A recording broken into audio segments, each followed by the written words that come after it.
Hi guys, Wes Harrison with Above and Beyond Auto Repair. I'm on my way to Colorado to do a little bit of indoor skydiving, and on the way I thought I'd make some videos answering some common questions about car repairs. And at the end of this video I got a little bonus for you. A lot of people ask or don't understand what is a serpentine belt.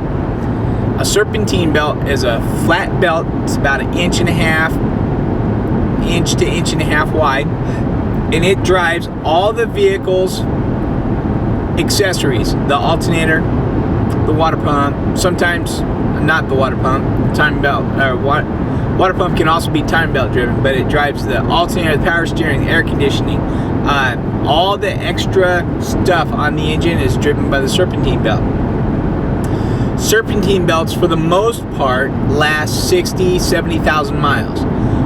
When you're checking a serpentine belt, the easiest way to check it is to find the inside of a flat spot, or find the inside of it where it goes around a radius backwards, where it's bent open, and if there's more than 5 cracks in an inch, it's time to start thinking about replacing that serpentine belt. It's not going to fail right away. It's just time to start doing it. Good serpentine belts can be kind of pricey, $60-$70 for a good one, but then again, it's going to last 60-70,000 miles, so it's actually really cheap and inexpensive. You can buy the cheap ones, but the problem that I found with using the inexpensive serpentine belts is that they squeak, and they squeak real bad. Squeak in the morning when you start it, sound like a bird under the hood. Chirr, chirr, chirr, chirr, chirr. And you can put that belt dressing on them and all that stuff, and none of that'll work.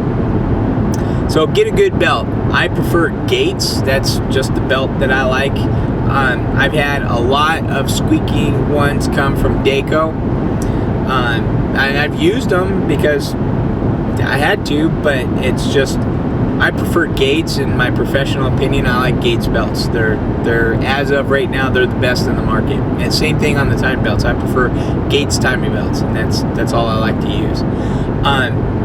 The serpentine belt. Some serpentine belts are kind of tricky to change. This would be something that you don't want to do yourself, but if you do want to do it yourself, find the under the hood diagram and follow it before you take the belt off so that you recognize the pattern, because once you get it off, if you don't have that belt routing diagram, I've spent hours trying to figure it out before and wound up having to go to the library to go look it up. And by the way, that's a tip. The library has the information. Mitchell On Demand right now is what library has. It's free. All you need is a library card. So, and you can find out all kinds of information about your car from that. But that's what a serpentine belt is. That's what a serpentine belt does. And you do want to have them checked. Now, if your car is a timing belt driven car, don't change the serpentine belt until you're changing the timing belt. Do them both at the same time, unless the serpentine belt doesn't make it quite as long. Otherwise, you're paying double labor, because you have to take the serpentine belt off anyways to do the timing belt. So do the timing belt, serpentine belt, do it all at the same time. You also want, when doing timing belt, you want to do the water pump.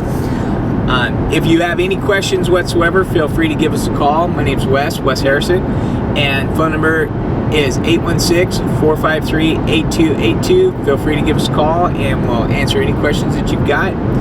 You can also find out how to get a hold of us at aboveandbeyondautorepair.com. Thank you very much, and see you in the next video.